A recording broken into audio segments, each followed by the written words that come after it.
तो ये कहानी शुरू होती है जून व्यू नाम के लड़के से, जो कि एक सुबह उठता है, लेकिन देख के लगता है कि आज उसका स्कूल जाने का मूड नहीं है।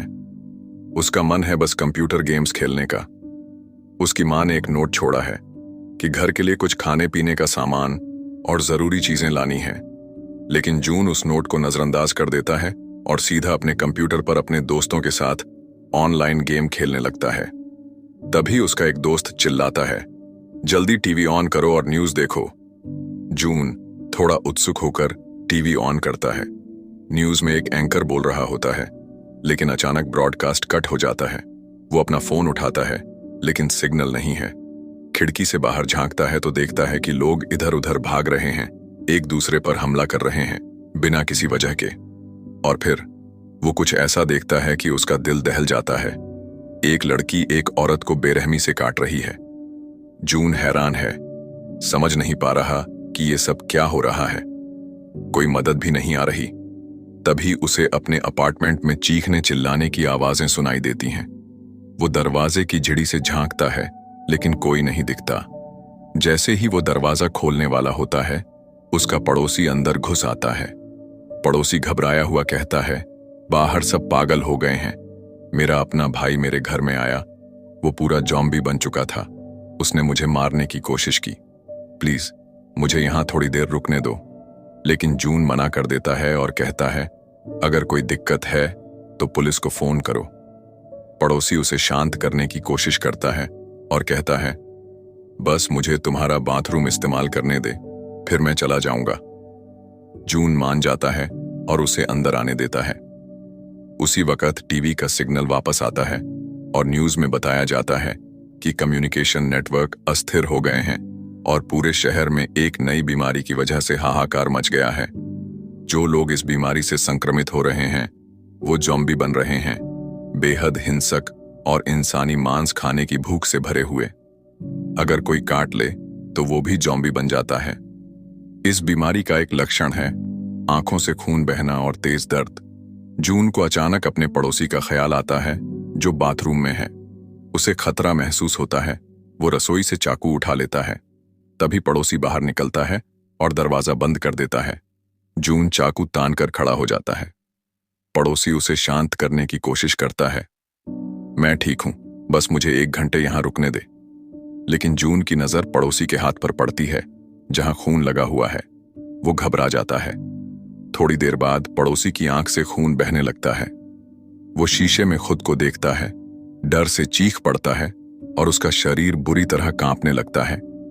उसकी टांगें हाथ अजीब तरह से मरोड़ने लगते हैं और वो पूरी तरह ज़ॉम्बी बन जाता है। वो जून पर हमला करता है, उसे काटने की कोशिश करता है।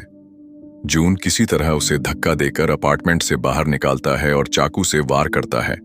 वो जल्दी से दरवाजा लॉक कर देता है। झिरी से देखता है तो एक बड़ा ज़ॉम्बी उसके पड़ोसी के शरीर को खा रहा होता है। जून सदमे में है, चुपचाप खड़ा रहता है। डर के मारे उसका दिल जोर जोर से धड़क रहा है। खून दरवाजे के नीचे से रिसने लगता है। जून डर के मारे जड़ हो जाता है। फिर किसी तरह हिम्मत जुटाकर फ्रिज को दरवाजे के सामने खींच कर अड्डाता है ताकि कोई और अंदर ना आए। वो सिंक के पास जाता है, अपने चेहरे पर पानी के छींटे मारता है, ये उम्मीद करता हुआ कि ये सब बस एक बुरा सपना है। लेकिन नहीं, ये हकीकत है। वो अपनी बहन को फोन करने की कोशिश करता है, लेकिन नेटवर्क कमजोर है। तभी उसकी बहन का एक मैसेज आता है, हमारे बारे में चिंता मत करो, मैं माँ के साथ सुरक्षित हूँ, दरवाजा कभी मत खोलना। खाने का सामान संभाल कर रखो, उसे दिन ब दिन बांट कर खाओ और ज़ॉम्बी से बचकर रहना। जून अपनी फैमिली की फोटो देखता है, उनके लिए दुआ करता है। वो घर में बचा हुआ सारा खाना इकट्ठा करता है और देखता है कि कितना कम सामान बचा है। उसे पछतावा होता है, काश मैंने माँ की बात मानकर सामान ले लिया होता। वो सोफे पर ही सो जाता है। अगली सुबह न्यूज में बताया जाता है कि बीमारी और खराब हो रही है और लोग ज़ॉम्बी बन रहे हैं। एक रिपोर्टर एक डॉक्टर से पूछता है कि लोग क्या करें। डॉक्टर जवाब देती है, ज़ॉम्बी बहुत हिंसक और अप्रत्याशित हो गए हैं। सबको अपने घरों में रहना चाहिए, दरवाजे खिड़कियां अच्छे से लॉक कर लेनी चाहिए और कम से कम 2 महीने का खाना इकट्ठा करना चाहिए। जब तक कोई नई सूचना ना आए, कोई बाहर ना निकले। जून देखता है कि लोग ऑनलाइन अपने नाम और पते के साथ फोटो डाल रहे हैं, सेना और पुलिस से मदद मांग रहे हैं। इससे प्रेरित होकर वो भी एक कागज पर अपनी डिटेल्स लिखता है, उसकी फोटो खींचता है और रेस्क्यू की उम्मीद में अपलोड कर देता है। वो एक वीडियो देखता है जिसमें कोई अपने बालकनी पर खड़ा होकर फोन से सिग्नल पकड़ने की कोशिश करता है और उसे सिग्नल मिल भी जाता है, लेकिन वो बैलेंस खो देता है और बालकनी से गिर जाता है। इससे जून को एक आइडिया आता है। वो अपने फोन को एक ड्रोन से बांधता है और वीआर गॉगल्स से उसे कंट्रोल करता है। वो ड्रोन को उड़ाता है, नीचे तबाह हुए शहर और घूमते ज़ॉम्बी दिखते हैं। वो सिग्नल पकड़ने के लिए ड्रोन को और ऊंचा उड़ाता है।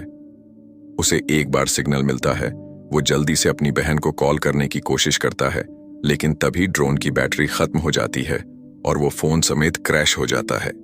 जून को निराशा घेर लेती है। वो अपने कंप्यूटर पर गेम खेलने की कोशिश करता है, लेकिन नेटवर्क डाउन है। रात को उसे सड़क से अजीब अजीब आवाजें सुनाई देती हैं। वो खिड़की से झांकता है, तभी एक गोली उसके पास से निकलती है। बाहर एक महिला पुलिस ऑफिसर ज़ॉम्बी की भीड़ से लड़ रही है। उसके पास गोलियां खत्म होने वाली हैं। वो आखिरी मैगजीन लोड करती है, लेकिन वो काफी नहीं है। ज़ॉम्बी के पास पहुंचने से पहले वो खुद को गोली मारने की कोशिश करती है, लेकिन नाकाम रहती है। उसका गन नीचे गिर जाता है और ज़ॉम्बी उसे चीखते हुए घसीट ले जाते हैं। जून सब देखता है और उसकी नजर उस गन पर पड़ती है। उसे लगता है कि उसे वो गन लेनी चाहिए अपनी सुरक्षा के लिए। तभी उसके दरवाजे पर जोर जोर से धक्के पड़ने लगते हैं। वो बेसबॉल बैट उठाता है और टकराव के लिए तैयार हो जाता है। धक्के इतने जोर के होते हैं कि फ्रिज हिल जाता है और गिर पड़ता है। एक ज़ॉम्बी अंदर घुस आता है। जून समझ जाता है कि वो ज़ॉम्बी से ज्यादा देर नहीं लड़ सकता। वो बालकनी की तरफ भागता है। एक साहसी प्लान दिमाग में आता है। वो बाहर निकलता है और ऐसा दिखाता है जैसे वो कूद गया, लेकिन असल में वो बस बालकनी के किनारे लटक जाता है। ज़ॉम्बी उसे कूदता देखकर पीछे कूद पड़ता है और नीचे गिरकर मर जाता है। जून नीचे देखता है। ज़ॉम्बी का शरीर पड़ा है और उसे थोड़ी राहत मिलती है। दूर से वो ज़ॉम्बी की एक बड़ी भीड़ देखता है, जिसमें वो पुलिस ऑफिसर भी है, जो अब ज़ॉम्बी बन चुकी है। जून जल्दी से अपार्टमेंट का दरवाजा बंद करता है और उसे लकड़ियों से ठोक देता है ताकि कोई और न घुसे। जब वो घर का जायजा लेता है तो देखता है कि ज़ॉम्बी के हमले में फ्रिज से सारा खाना बिखर गया है। वो पूरी तरह टूट जाता है। ये उसका आखिरी खाना था। तभी सड़क से एक औरत की चीख सुनाई देती है। वो अपना टैबलेट उठाता है और एक वीडियो रिकॉर्ड करने लगता है। ये मेरा दूसरा दिन है घर में बंद। मुझे समझ नहीं आ रहा कि क्या करूं। मुझे लगता है कि मैं अभी तक जिंदा हूं। ये किसी चमत्कार से कम नहीं। 7 दिन बीत जाते हैं। जून अपने पिता की शराब की बोतल निकालता है, क्योंकि अब पीने को कुछ और बचा नहीं। उसने बालकनी को चादरों और बैरियर्स से ढक लिया है ताकि ज़ॉम्बी उसे न देख सकें। वो न्यूज़ देखता है, जिसमें सड़कों पर ज़ॉम्बी की बाढ़ दिख रही है। वो इंस्टेंट नूडल्स बनाकर खाता है और गलती से अपनी आखिरी साफ पानी की बोतल गिरा देता है। गुस्से में वो फर्श पर गिरा पानी पीने को मजबूर होता है। हालात ऐसे हैं, लेकिन जून फिर भी घर से बाहर नहीं निकलता। हालांकि वो उस पुलिस ऑफिसर की गन लेना चाहता है। टीवी फिर चालू करता है, लेकिन वही पुरानी खबरें हैं। कोई प्रोग्रेस नहीं, कोई हल नहीं। न्यूज़ वाले बस यही कह रहे हैं कि घर में रहो, और दिन बीतते हैं, कोई अपडेट नहीं। जून अपने पिता की शराब और पीने लगता है और नशे में अपने अपार्टमेंट में नाचने लगता है। नशे में उसे भ्रम होने लगता है कि उसका परिवार वापस आ गया है। वो अपनी मां को देखता है, उनके पास दौड़ता है, लेकिन फिर होश आता है कि ये सब बस उसका वहम था। वो भावनात्मक थकान और डिहाइड्रेशन से टूटकर रो पड़ता है। बाद में जून को अपनी मां का एक वॉइस मैसेज मिलता है। वो उनकी आवाज सुनने को बेताब है। खिड़की से बाहर निकलता है ताकि सिग्नल पकड़ सके। उसका प्लान काम करता है। उसे कमजोर सिग्नल मिलता है और मां जवाब देती हैं, लेकिन जो वो सुनता है वो उसे तोड़ देता है। मां कहती हैं, हम अदबज कंपनी में हैं, ज़ॉम्बी अंदर घुस रहे हैं।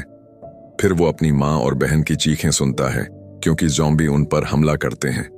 कॉल कट जाती है। जून फूट फूट कर रोता है, बेबसी और गुस्से से भरा हुआ। गुस्से में वो अपने आसपास की हर चीज तोड़ देता है, टीवी समेत। वो पूरी तरह पागल हो जाता है। गुस्से में वो बाहर निकलता है, दरवाजे पर खड़े जॉम्बी को मार देता है और सड़क पर चीखने चिल्लाने लगता है। उसे उसका पड़ोसी दिखता है जो अब पूरी तरह जॉम्बी बन चुका है और एक लाश खा रहा है।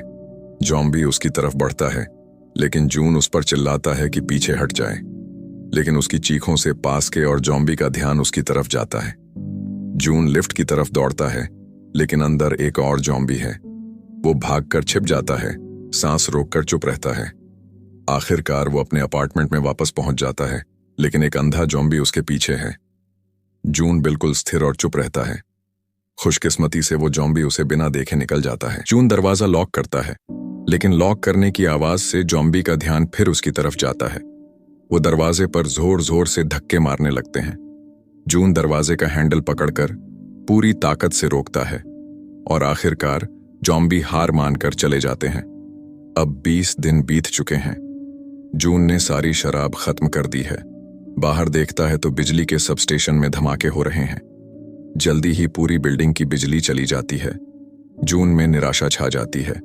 वो अपनी कैमरा उठाता है, एक आखिरी वीडियो बनाना चाहता है, लेकिन एक शब्द भी नहीं बोल पाता। भावनात्मक रूप से टूट चुका, वो अपनी जिंदगी खत्म करने का फैसला करता है। वो एक रस्सी बांधता है और खुद को फांसी देने की तैयारी करता है। जैसे ही वो बेहोश होने लगता है, अचानक एक लाल लेजर की किरण उस पर पड़ती है। सामने की बिल्डिंग से वो लेजर एक बोर्ड की तरफ इशारा करती है, जिस पर लिखा है नहीं। जून झटके से रस्सी खोल देता है। पता चलता है कि सामने की बिल्डिंग में एक महिला किम ने उसे देख लिया था और अपने लेजर पॉइंटर से उसे रोकने की कोशिश कर रही थी। वो बोर्ड पर लिखकर और इशारों से बात करती है ताकि जॉम्बी को आवाज न जाए।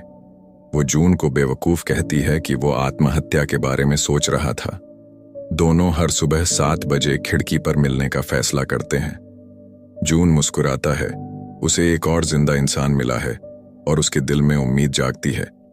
अब कट जाता है किम के अपार्टमेंट में। उसने दरवाजों पर जाल बिछाए हैं और हथियार पास रखे हैं। खुशकिस्मती से उसके पास काफी खाने का सामान है। अगली सुबह जून देर से उठता है और जल्दी से खिड़की पर जाता है। किम वहां नहीं है, लेकिन थोड़ी देर में वो सावधानी से आसपास चेक करके खिड़की पर आती है। वो जून को डांटती है, तुम लेट हो गए। जून माफी मांगता है और दोनों एक दूसरे का परिचय करते हैं। अचानक किम को अपने अपार्टमेंट में एक ज़ॉम्बी दिखता है। वो जून को कहती है कि वो कल फिर 7 बजे मिलेंगे। वो अंदर जाती है और देखती है कि ज़ॉम्बी उसके जाल में फंस गया है। वो शांति से हथौड़ा उठाती है और उसे खत्म कर देती है। उसी रात बारिश शुरू होती है। जून और किम हर बर्तन और कटोरी लेकर बारिश का पानी इकट्ठा करते हैं। अगली सुबह जून खिड़की पर आता है। वो भूख से कमजोर दिख रहा है। किम ये नोटिस करती है और उसे खाना भेजने का फैसला करती है। वो एक रस्सी से बंधी गेंद फेंकने की कोशिश करती है ताकि दोनों अपार्टमेंट्स के बीच एक लाइन बन सके, लेकिन गेंद नीचे गिर जाती है। दूरी बहुत ज्यादा है। फिर जून को याद आता है कि उसके पास एक और ड्रोन है। वो उसमें रस्सी बांधता है और किम के अपार्टमेंट तक उड़ाता है। लाइन बन जाती है। किम रस्सी के जरिए जून को खाने का बैग भेजती है और जून उसे पाकर बहुत खुश होता है। वो दिल से उसका शुक्रिया अदा करता है, लेकिन उसकी खुशी जल्दी ही दहशत में बदल जाती है। सड़क पर एक ज़ॉम्बी ने रस्सी पकड़ ली है और उसे जोर से खींच रहा है। किम की तरफ टेबल सरकने लगता है जिससे रस्सी बंधी है। किम टेबल के साथ खींची जाती है। ज़ॉम्बी रस्सी पर चढ़ने लगता है। जून ये देखकर कुछ करने की सोचता है। वो बोतलें फेंकता है, लेकिन वो ज़ॉम्बी तक नहीं पहुंचती। वो जल्दी से ड्रोन उड़ाता है और ज़ॉम्बी को डिस्ट्रैक्ट करने की कोशिश करता है। प्लान काम करता है। ज़ॉम्बी का ध्यान भटकता है, लेकिन नीचे ज़ॉम्बी की एक बड़ी भीड़ जून की बिल्डिंग की तरफ बढ़ रही है। ज़ॉम्बी रस्सी पर चढ़ता हुआ किम के पास पहुंचने वाला होता है, लेकिन तभी किम को होश आता है। वो हथियार उठाती है और ज़ॉम्बी का हाथ काट देती है, उसे मार देती है। नीचे के ज़ॉम्बी गुस्से में चीखते हैं। उधर जून अपने जूतों पर डक्ट टेप लपेटता है ताकि उसके कदमों की आवाज ना आए। वो एक स्टिक उठाता है और पड़ोसी के अपार्टमेंट की चाबी लेकर वहां जाता है। अंदर जाकर वो फ्रिज से सारा खाना ले लेता है। एक कमरे में उसे एक लाश मिलती है। वो सावधानी से चेक करता है कि वो जिंदा है या मर चुकी। तभी पीछे से एक ज़ॉम्बी उस पर हमला करता है। जून लाश को ढाल बनाकर भाग निकलता है और अपने अपार्टमेंट में सुरक्षित पहुंच जाता है। राहत महसूस करते हुए जून खाना खाता है और कुछ खाना किम के लिए तैयार करता है। साथ ही उसे एक वॉकी टॉकी भेजता है जो उसे पड़ोसी के अपार्टमेंट में मिला था। अगले दिन वो वॉकी टॉकी से बात करते हैं। जून को किसी से बात करके बहुत अच्छा लगता है। किम खाने के लिए शुक्रिया कहती है और बताती है कि उसने सारा खाना खा लिया। जून कहता है, शुक्रिया तो मुझे तुम्हारा करना चाहिए, तुमने मेरी जान बचाई। किम विनम्रता से कहती है, मैंने तुम्हारी जान नहीं बचाई, तुम जिंदा रहना चाहते थे, मैंने बस तुम्हें एक वजह दी। जून मुस्कुराता है और कहता है, फिर भी अगर तुम ना होती मैं यहां ना होता। फिर वो बात बदलते हैं और एक साथ खाना बनाने लगते हैं। दिन भर छोटी मोटी बातें करते हैं। दोनों एक दूसरे को और जानने लगते हैं। किम बताती है कि उसे ऊंचाई से डर लगता है। जून हैरान होकर कहता है, जो औरत ज़ॉम्बी का हाथ काट सकती है वो ऊंचाई से कैसे डर सकती है। किम हंसते हुए कहती है, मैं उन्हें अब इंसान नहीं मानती, इसलिए मेरे लिए ये आसान था।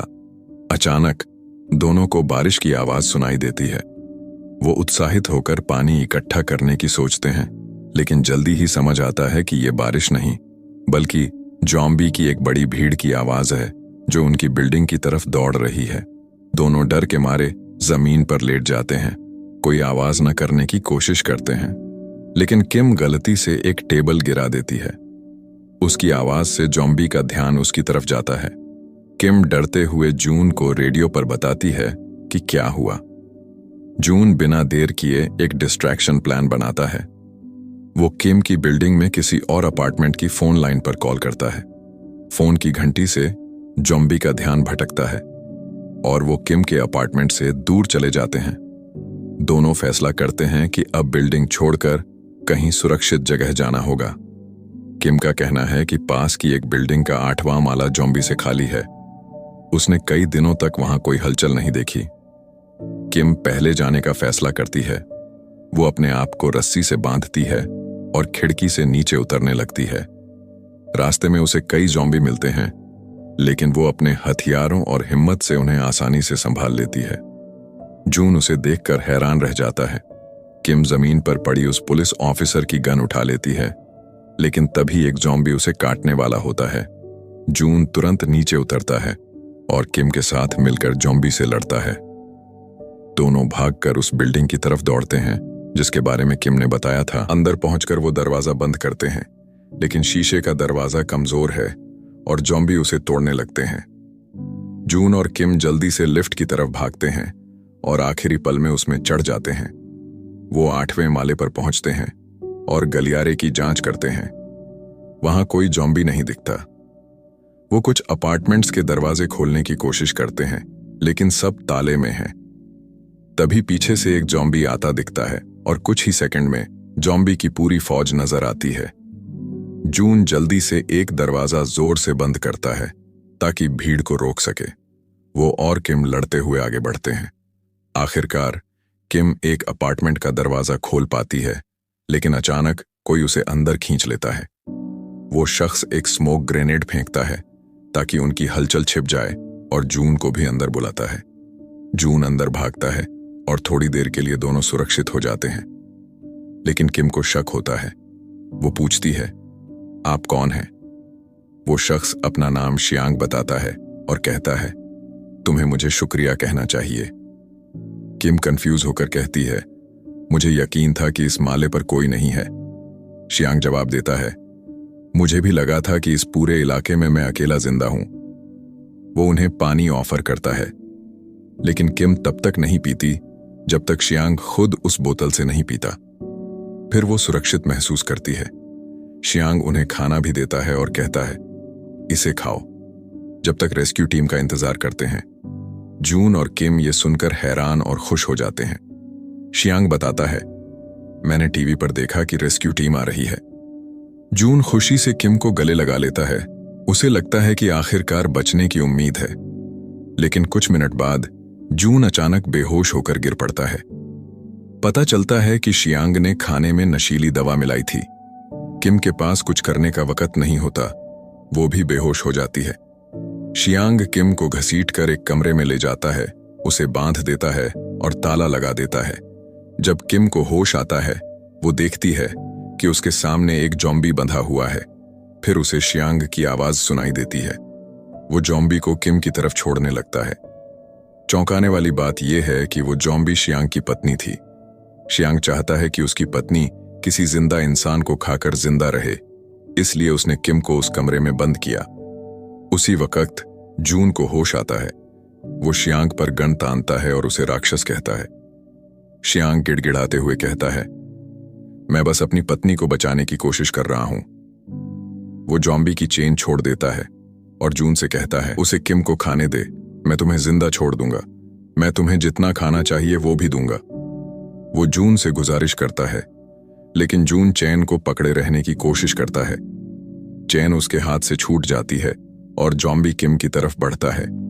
किम डर से चीख पड़ती है। जून दरवाजा खोलने की कोशिश करता है, तभी किम चुप हो जाती है। शियांग को लगता है कि सब खत्म हो गया। वो दरवाजा खोलता है, लेकिन उसकी जॉम्बी पत्नी उस पर हमला कर देती है। किम गन उठाती है और दोनों, शियांग और उसकी जॉम्बी पत्नी, पर निशाना लगाती है। शियांग कुछ नहीं करता। वो कहता है, उसे खाने दे, और खुद को बलिदान कर देता है। किम के पास कोई चारा नहीं। वो ट्रिगर दबा देती है और दोनों को मार देती है, लेकिन गोली की आवाज पूरे बिल्डिंग में गूंजती है और आसपास के सारे जॉम्बी उसकी तरफ बढ़ने लगते हैं। जून और किम को उनकी गुर्राहट और तेज कदमों की आवाज सुनाई देती है। डर उनके दिल में समा जाता है। उन्हें लगता है कि अब सचमुच अंत आ गया है। किम गन जून को देती है और कहती है, मुझे गोली मार दो। जून हैरान और रोते हुए हिचकिचाता है, लेकिन इससे पहले कि वो कुछ कर पाए, उन्हें ऊपर हेलीकॉप्टर की आवाज सुनाई देती है। वो खिड़की की तरफ दौड़ते हैं और देखते हैं कि मिलिट्री हेलीकॉप्टर चक्कर लगा रहे हैं। वो जल्दी से छत पर भागते हैं, स्मोक ग्रेनेड फेंकते हैं और रास्ते में जॉम्बी से लड़ते हैं। सीढ़ियां चढ़ते वक्त किम फिसल जाती है, लेकिन जून उसे बचा लेता है और चिल्लाता है कि वो पहले जाए और हेलीकॉप्टर को रोके। किम छत पर पहुंचती है, लेकिन जब तक जून दरवाजा लॉक करके ऊपर आता है, हेलीकॉप्टर जा चुके होते हैं। जून अविश्वास में खड़ा रहता है, चीखता है, किसी से मदद की गुहार लगाता है। जॉम्बी छत का दरवाजा तोड़कर अंदर घुस आते हैं। जून अपनी आखिरी गोलियों से गोली चलाता है, लेकिन गन खाली हो जाती है। जैसे ही वो और किम मरने को तैयार होते हैं, अचानक एक मिलिट्री हेलीकॉप्टर वापस आता है और जॉम्बी पर गोलियां बरसाता है। सैनिक सारे जॉम्बी को मार गिराते हैं और छत को साफ करते हैं।